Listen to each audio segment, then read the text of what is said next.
ചേട്ടാ സുഖല്ലേ? ബായി കാശും കാറിന്റെ താക്കോൽ ഏൽപ്പിക്കാൻ പറഞ്ഞു. ബായി ലോഡ് അയക്കുന്ന എന്തോ കാര്യത്തിന് ബോംബെ പോയിരിക്കുക. വരാൻ കുറച്ച് ദിവസം കഴിയും. നേരെ വീട്ടിലേക്കായിരിക്കും അല്ലേ? ആ, എല്ലാരും ഒന്ന് കാണണം.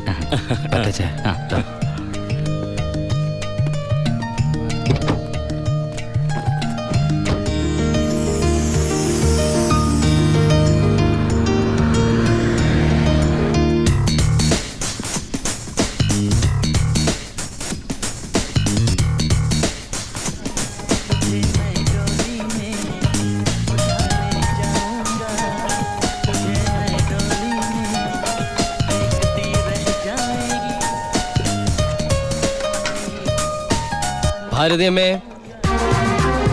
ഭാരതി. ഉണ്ണി,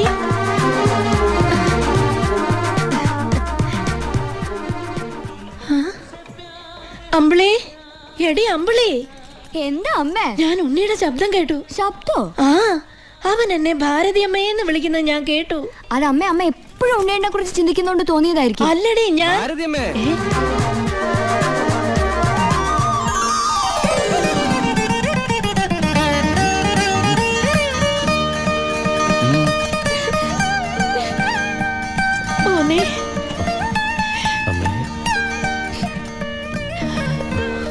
ഉണ്ണി,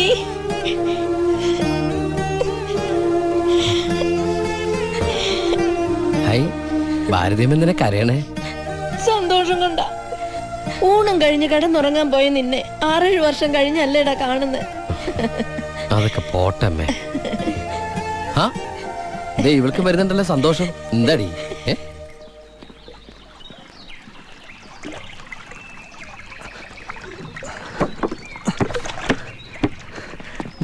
ഉണ്ണിയേട്ടൻ വന്നു.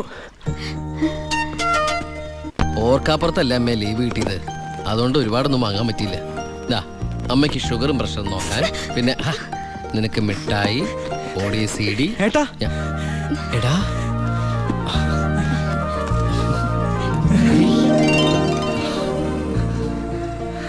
എന്റെ അമ്മോ, ഇവനെ കണ്ടാലിപ്പോ എന്റെ ഏട്ടനെന്ന് പറയൂലോ അമ്മേ. ഇത് പഴയ അളവാ, നിനക്ക് പാകാവൂന്നറിയില്ല.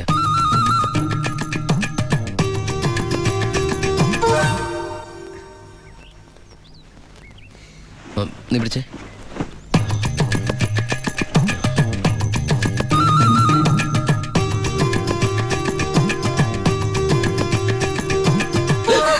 എന്താ? ചുമ്മാ ഒന്നുമില്ല. നീ എന്റെ ഷോൾഡേഴ്സ് നോക്കി. ഏട്ടാ, ഇത് ജീൻസ് അല്ലേ? ഓ, ജീൻസ് ആണോ? എന്നാ വേസ്റ്റ് നോക്കിയോ.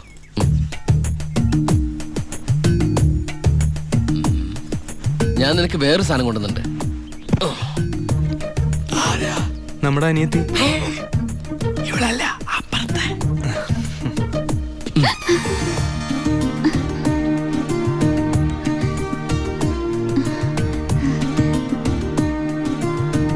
ആരാ? ഏയ്, നിക്കവിടെ. നീ ഏതാ? നീ എവിടത്തെയാ? ചെവി ഇട്ടൂടെ? സംസാരിക്കില്ലേ?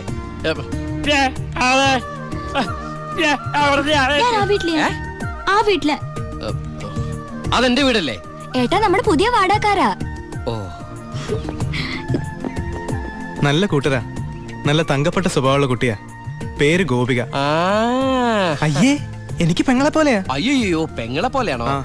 അപ്പൊ നിനക്ക് India is my country, all Indians are my sisters ആണല്ലേ? നിനക്ക് ഇന്ത്യന്ന് പെണ്ണ് കിട്ടാൻ പറ്റില്ലല്ലോ. ഒന്ന് പോയടാ. നമുക്ക് ഇറ്റലിയിൽ നിന്ന് ഒരു ജെറ്റിലെ തപ്പാം. ഗോപികയുടെ അച്ഛൻ്റെ അടുത്ത് ഞാൻ എല്ലാ കാര്യങ്ങളും സംസാരിച്ചിട്ടുണ്ട്. അതിന് ഉണ്ണിയുടെ അഭിപ്രായം കൂടെ അറിയണ്ടേ? കല്യാണക്കാര്യം പറയുമ്പോ അവൻ എന്തെങ്കിലും പറഞ്ഞൊഴിയും. നോക്കിക്കോ. പെണ്ണ് കാണൽ ചടങ്ങാണെന്ന് ഉണ്ണിയേട്ടൻ്റെ അടുത്ത് ഇപ്പൊ പറയണ്ട. അമ്മേ, ഗോപിയെ ഉണ്ണിയേട്ടന് ഇഷ്ടം ഉറപ്പാ. എന്താടാ അവിടെ ഒരു ഗൂഢാലോചന? ഞങ്ങള് നിന്റെ കാര്യം അതെ അതെ, പറയായിരുന്നു. ഞങ്ങൾ ഏട്ടന്റെ കാര്യം പറയായിരുന്നു. എന്താമേ? ഉണ്ണിയേട്ടൻ ഇവിടെ വന്നിട്ട് ഔട്ട് ഹൗസിൽ താമസിക്കുന്നവരെന്ന് പരിചയപ്പെട്ടോ. അങ്ങോട്ടൊന്ന് കേറി ചെന്നു. ദുബായ്ക്കാരന്റെ പത്രാസെന്ന് അവര് വിചാരിച്ചിട്ടുണ്ടാവും. മോശമായ ഭാരതി. എന്ന് ഇപ്പൊ തന്നെ കണ്ടിട്ട്. ഈ രാത്രിയിലോ? രാത്രി എന്താ കുഴപ്പം? കുഴപ്പമുണ്ട്. അവിടെ പ്രായമായ ഒരു പെൺകുട്ടിയില്ലേ? ഞാനത് ഓർത്തില്ല. ഞാൻ ആ ഞെരിഞ്ഞില് പോലത്തെ അപ്പൂപ്പിനെ കുറിച്ച് ഓർത്തത്. വാ, രാവിലെ പോയാ മതി. മതി. എന്താ കാണിക്കണേ? അങ്ങോട്ട് തിരിഞ്ഞു തന്നെ. എന്തിനാ എന്നെ ഇങ്ങനെ കെട്ടിച്ചമിക്കണേ? ഞാൻ എന്താ കല്യാണ ചക്കനാ? ദുബായ്ക്കാരനല്ലേ, ജാടയ്ക്ക് ഒട്ടും കുറവ് വരുത്തണ്ട. മാത്രമല്ല അവിടെ ഒരു സുന്ദരി പെൺകുട്ടിയില്ലേ ഏട്ടാ? ഞാനെന്താ പെൺകുട്ടിയെ പെണ്ണ് കാണാൻ പോവാണ്? നിനക്കെന്താ പറ്റിയത്? ഒന്നുമില്ല. നിനക്കെന്താ പറ്റിയത്? ഒന്നുമില്ല. പിന്നെ എനിക്കെന്താ പറ്റിയത്? ആ അമ്മേ പോവാം.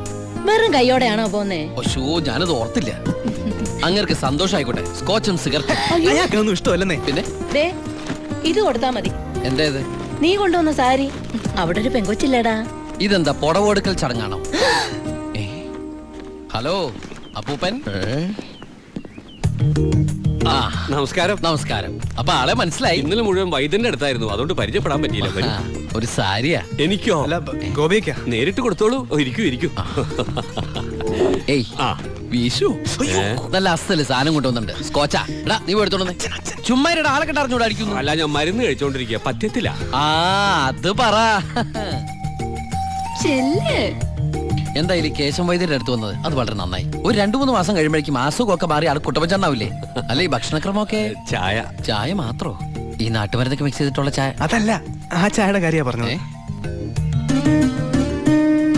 ആ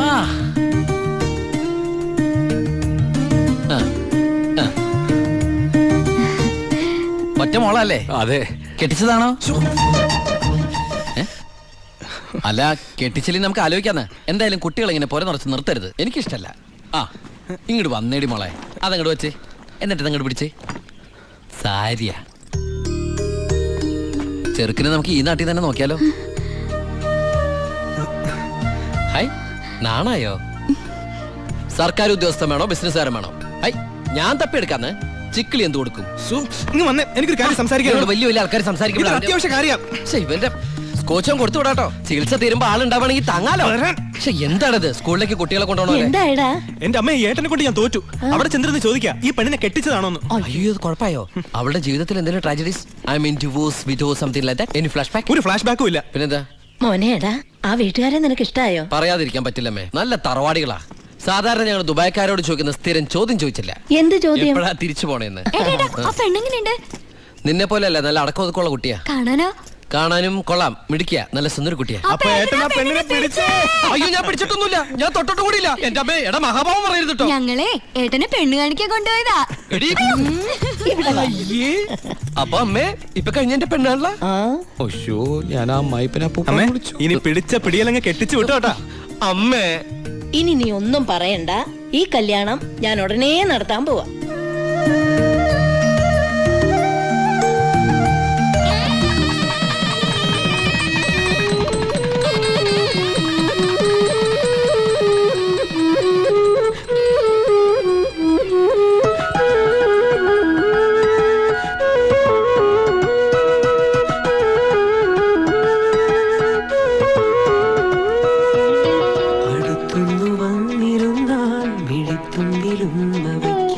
മനസ്സിന്റെ പാതി തന്നാൽ വിരൽ കൊണ്ട് മീട്ടി നോക്കാം.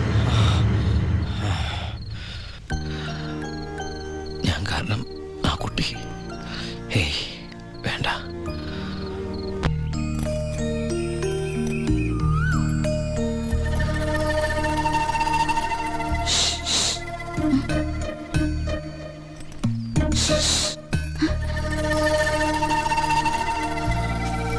പാമ്പല്ല, ഞാനാ.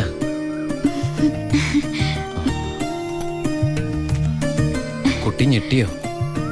ശബ്ദം കേട്ടപ്പോ ഞാൻ വിചാരിച്ചു പാമ്പാണെന്ന്.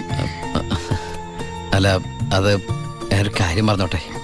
ആരെങ്കിലും കണ്ടാലെന്താ? കല്യാണത്തിന് മുമ്പ് ഇങ്ങനെയൊന്നും പാടില്ല. എനിക്ക് കല്യാണത്തിന് മുമ്പേ ഇങ്ങനെയൊക്കെ പാടൂ. അപ്പൊ കുട്ടി എന്റെ കഥയൊന്ന് കേക്കണം. കഥയൊക്കെ എഴുതുവോ? എന്നിട്ട് വല്ല വാരികയിലും പ്രസിദ്ധീകരിച്ചോ? ആ കഥയല്ല, ഇതെന്റെ ജീവിത കഥയാ. കുട്ടിക്കൊരു സത്യം അറിയോ? ആദ്യമായിട്ട് ഞാൻ ദുബായിക്ക് പോയത് ഫ്ലൈറ്റിലല്ല, പിന്നെ കള്ള ലോഞ്ച് കയറിയ. അവിടെ എത്തും മുമ്പ് ആ ലോഞ്ച് മുങ്ങി. ഈശ്വര, എന്നിട്ട് വല്ലതും പറ്റിയോ? ഞാൻ ആ കരയിൽ കിടന്ന്, അല്ല കര കാണാ കടലിൽ കിടന്ന് മരണത്തോട് മല്ലടിച്ചു. പിന്നെ എനിക്കൊന്നും ഓർമ്മയില്ലായിരുന്നു. ബോധം തെളിഞ്ഞപ്പോ ഞാൻ ദുബായിലുള്ള ഒരു ക്രിസ്ത്യാനി ഷെയ്ഖിന്റെ വീട്ടിലായിരുന്നു. എന്നെ രക്ഷിച്ചത്, എനിക്കൊരു ജോലി വാങ്ങി തന്നത് എല്ലാം ആ ഷെയ്ഖിന്റെ കാരുണ്യ. ഒരിക്കലും ഷെയ്ഖച്ചൻ എന്നോട് പ്രത്യുപകാരം ചോദിച്ചു. അദ്ദേഹത്തിന്റെ അന്ധയും ബദിരിയും മൂകയും വികലാംഗയുമായ മകളെ എന്നോട് കല്യാണം കഴിക്കാമോന്ന്. ആ ഷെയ്ക്കിന്റെ മുമ്പിൽ ഞാൻ ഷോക്കായി. കടപ്പാടുകൾ മറക്കാത്ത ഞാൻ അതിനെ സമ്മതിച്ചു. ഞാൻ തിരിച്ചു ചെല്ലുന്നും കാത്ത് അന്ധയായ ആ കുട്ടി കണ്ണിൽ എണ്ണൊഴിച്ച് കാത്തിരിക്കുക. ആ കുട്ടിയെ മറക്കാൻ എനിക്കാവില്ല. സോറി. കരയ ദാ ഇതുകൊണ്ട് കണ്ണീരൊപ്പിക്കോളൂ. ആരും കാണണ്ട. എന്നിട്ട് കുട്ടി വീട്ടിലേക്ക് വെക്കോളൂ. പിന്നെ ആര് കേട്ടാലും ഈ കഥ വിശ്വസിക്കില്ല. അതാ എൻ്റെ കഥയുടെ കുഴപ്പം.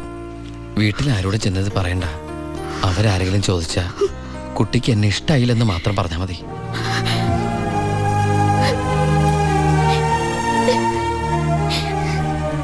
എൻ്റെ സർപ്പത്തമാരെ, അറിയാലോ എൻ്റെ അവസ്ഥ. ഈ പാവം കുട്ടിയെ ചതിക്കാൻ എനിക്കാവില്ല.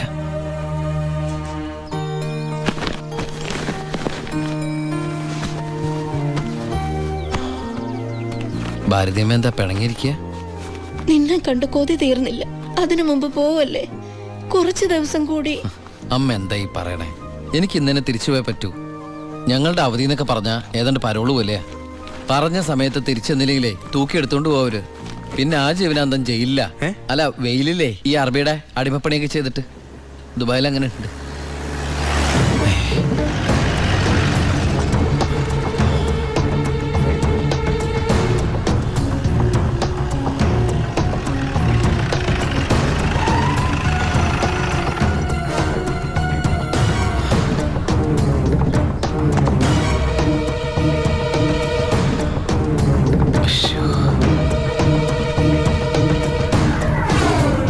ഏട്ടനെന്താ പതുങ്ങി നോക്കുന്നത്? പോലീസ്. അയാൾ ആ ഗോപികയുടെ അടുത്ത ബന്ധുവാ. ഈശ്വര, ഇങ്ങനെ ഒരു ബന്ധം ഓർക്കുണ്ടായിരുന്നോ? അതെന്താ ഉണ്ടായാല്? അല്ല, ഒരു വല്ലാത്ത വൃത്തികെട്ട രൂപമല്ലേ. അമ്മങ്ങോട്ട് മാറിക്കാ. പെട്ടി ഒന്ന് പെട്ടെന്ന് പൊടിക്കോട്ടെ. ഇത്രയും വലിയ തറ